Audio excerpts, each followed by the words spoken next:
Hey YouTube, this is King Cobra Fest with another video.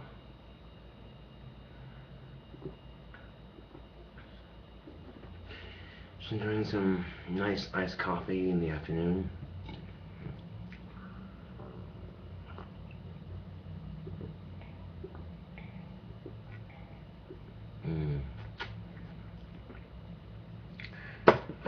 And the iced coffee I'm enjoying here is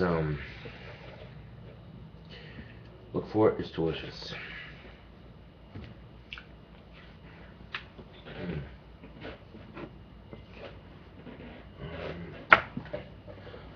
I came out to want a shot of peach tree schnapps into the coffee.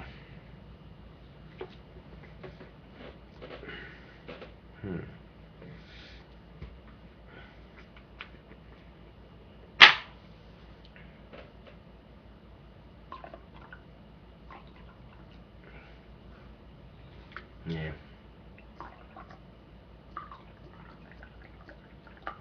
There we go.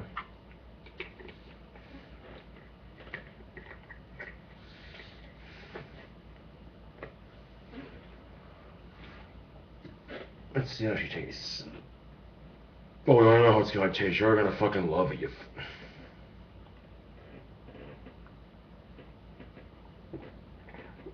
Oh my, you're right. I do love it. It's fucking awesome. Pardon me for being enthusiastic about my drink combinations. It's just who I am. I like to make crazy drink combinations and try them out. And yeah, like, well, who the fuck puts peach tree schnapps in fucking iced coffee? That's just fucking weird. It's a peachy cobra, jeez. Why don't you grab yourself a cup of peachy cobra and calm the fuck down? God damn.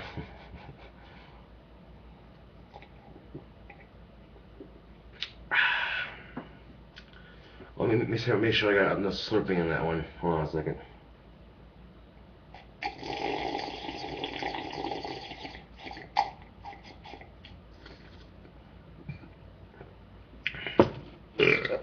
Oh. Was that gross enough for you? Any more gross? Oh. Well, anyway, I'm playing on Left 4 Dead. So. And the game is fucking fun as hell, dude. Let's see, I got 2 packs of reds here. But I'm working on finishing this one first. Well, I had a pack yesterday, and I was packing it, and I packed it and ready to go, and I flipped a couple of luckies for it, and Chris came by, he's like, hey, yo, Josh, what you got?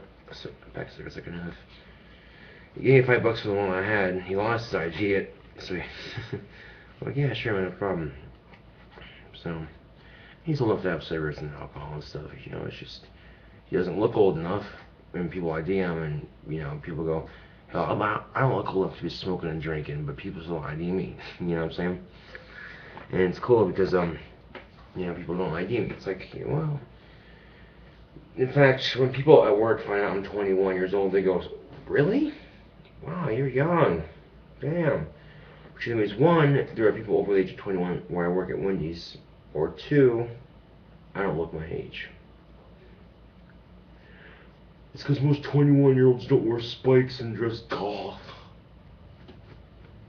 Really. So I'm playing the stereotype that all goths are pissed off, mentally challenged, and or angst teenagers ready to rebel against the world. Wow. How disappointing. Just, that's all I gotta say is how disappointing.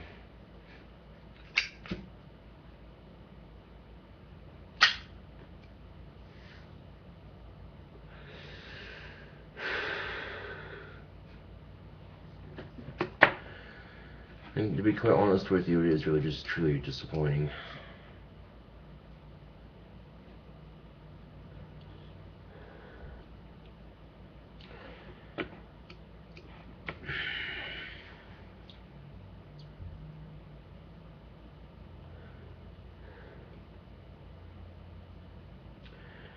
I saw a video today that basically explains what I've been trying to tell people for a long time on YouTube now, and I refuse to get it, but maybe it came from a less likely person you would think. But let's play the video.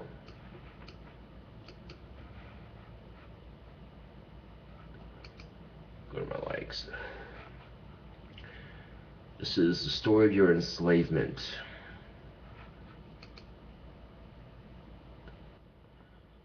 This is the story of your enslavement, how it came to be, and how you can finally be free.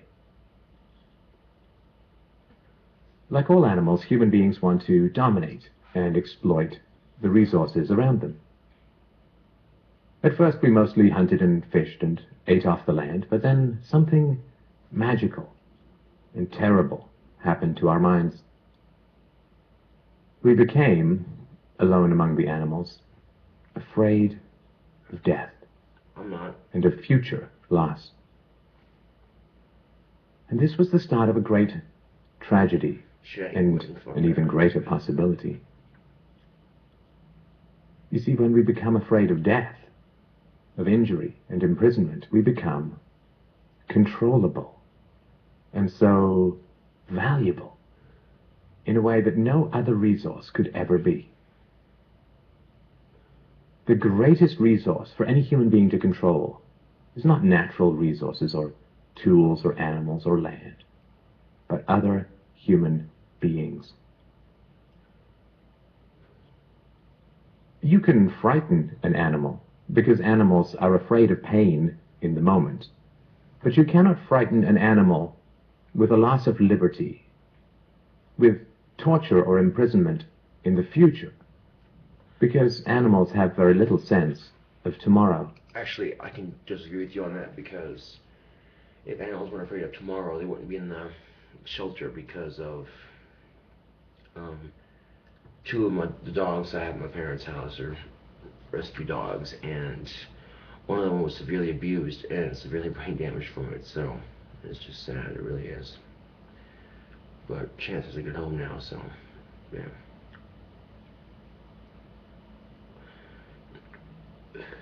Anyway. You cannot threaten a cow with torture or a sheep with death. You cannot swing a sword at a tree and scream at it to produce more fruit, or hold a burning torch to a field and demand more wheat. That makes sense. Yeah. You cannot get more eggs by threatening a hen, but you can get a man to give you his eggs by threatening him. That can be done, yes, if you're intimidating enough. Odds are, if you're just some stupid little asshole who holds no threats, then he's just gonna tell you to fuck off, basically. So, yeah. This human farming has been the most profitable and destructive occupation throughout history, and it is now reaching its destructive climax. Mm-hmm. Human society cannot be rationally understood until it is seen for what it is: a series of farms where human farmers own human livestock. Some people get confused because governments provide healthcare and water and education and roads, and thus imagine that there is some benevolence at work. Nothing could be further from the reality. Farmers provide health care and irrigation and training to their livestock. Some people get confused because we are allowed certain liberties and thus imagine that our governments protect our freedoms. No, it doesn't. But farmers plant their crops a certain distance apart to increase their yields, and will allow certain animals larger stalls or fields if it means they will produce more meat and milk.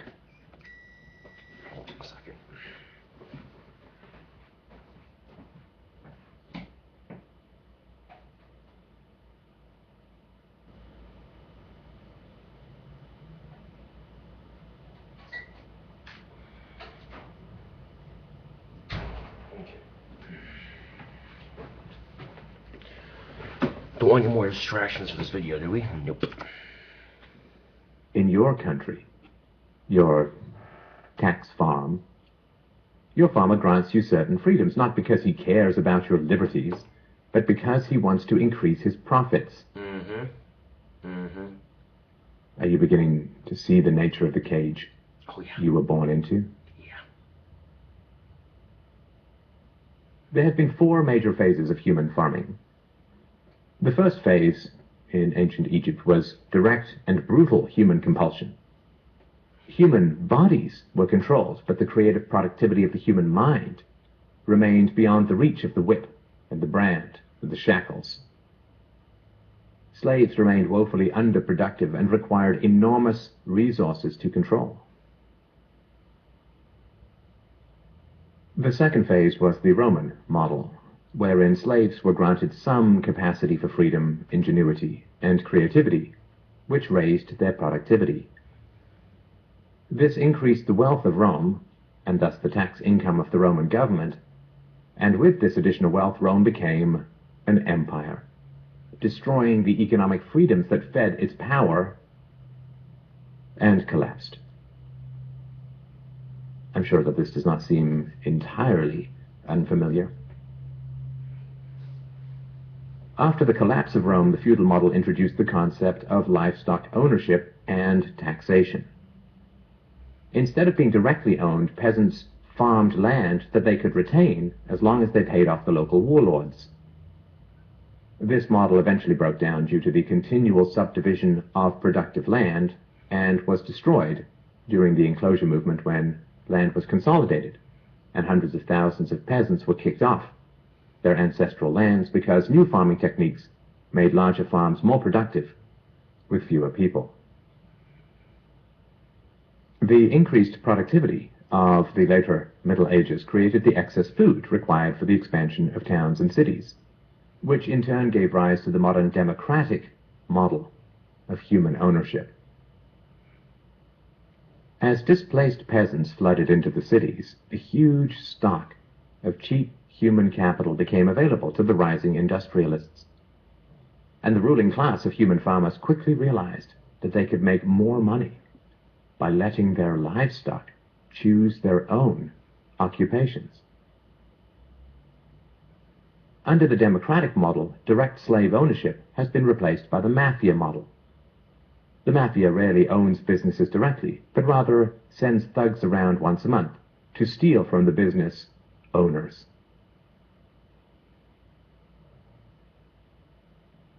You are now allowed to choose your own occupation, which raises your productivity, and thus the taxes you can pay to your masters.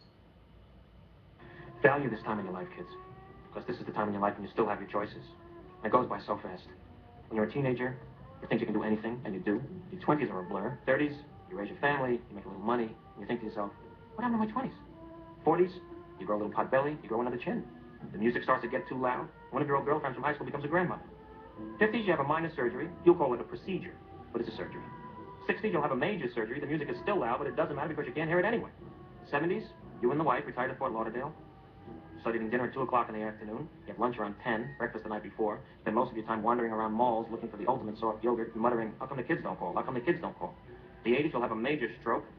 You end up battling with some Jamaican nurse your wife can't stand, but who you call mama. Any questions?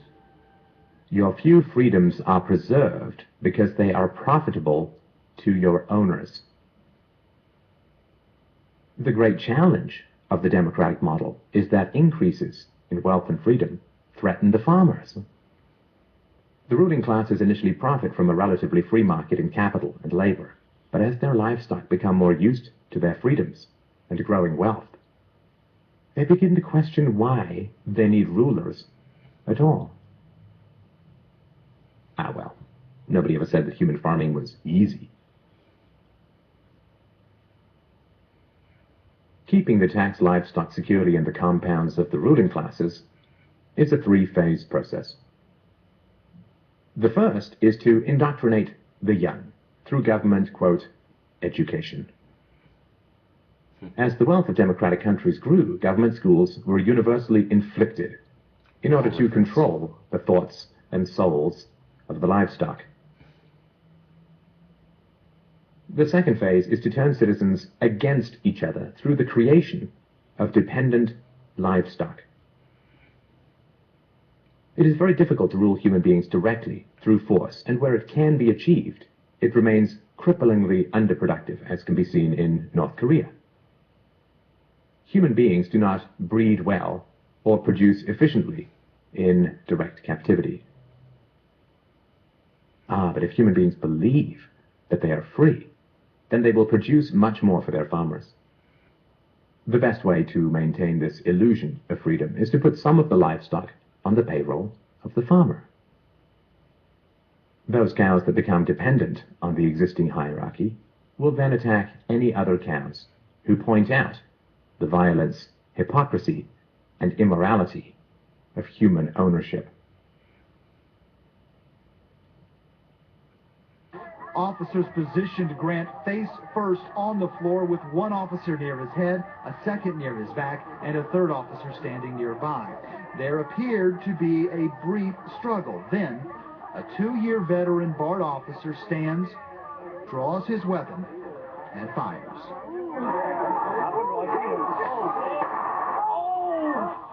Freedom is slavery, and slavery is freedom. If you can get the cows to attack each other whenever anybody brings up the reality of their situation, then you don't have to spend nearly as much controlling them directly. Those cows who become dependent upon the stolen largesse of the farmer will violently oppose any questioning of the virtue of human ownership, and the intellectual and artistic classes, always and forever dependent upon the farmers, will say to anyone who demands freedom from ownership, "You will harm your fellow cows." The livestock are thus kept enclosed by shifting the moral responsibility for the destructiveness of the violent system to those who demand real freedom. The third phase is to invent continual external threats so that the frightened livestock cling to the protection of the farmers. This system of human farming is now nearing its end. The terrible tragedies of modern Western economic systems has occurred not in spite of, but because of past economic freedoms. The massive increases in Western wealth throughout the 19th century resulted from economic freedoms. And it was this very increase in wealth that fed the size and power of the state. Whenever the livestock become exponentially more productive, you get a corresponding increase in the number of farmers and their dependents. The growth of the state is always proportional to the preceding economic freedoms. Economic freedoms create wealth, and the wealth attracts more thieves and political parasites, whose greed then destroys the economic freedoms. In other words, freedom metastasizes the cancer of the state. The government that starts off the smallest will always end up the largest. This is why there can be no viable and sustainable alternative to a truly free and peaceful society. A society without political rulers, without human ownership, without the violence of taxation and statism. To be truly free is both very easy and very hard. We avoid the horror of our enslavement because it is so painful to see it directly. In a cubicle. Holy shit. We dance around the endless violence of our dying system because we fear the attacks of our fellow livestock. But we can only be kept in the cages we refuse to see. Wake up.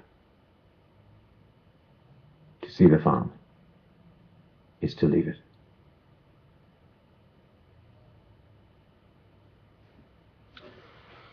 So yeah, that's basically you know, wow. You know what I'm saying? So I'm hoping that by sharing this video with you, you can watch it and, yeah. I'm not in my cage, you know, and a lot of people are jealous of that. Subconsciously, they don't realize that. Subconsciously, they're like, fuck this asshole, you know, I want to troll him. Because you want to put me back in the cage. But I'm like, no. I think for myself, I'm not going to buy into the mass media's bullshit and society's lies and all that, and think for myself. Free thinking, if you will. You see things like I'm a condescending ass because I preach it and all that. Well, how does me being a condescending ass, how does that make me a condescending ass? Now maybe if I go out sharing with you in a more professional manner, like just sitting down and saying, hey, what's up, you know, and I probably wouldn't get so much hate for it. But either way, I'm still getting hate, so what can you do, you know? Anyway, this is King Cobra JFS with another video. I thank y'all for watching, and I'll see you guys later.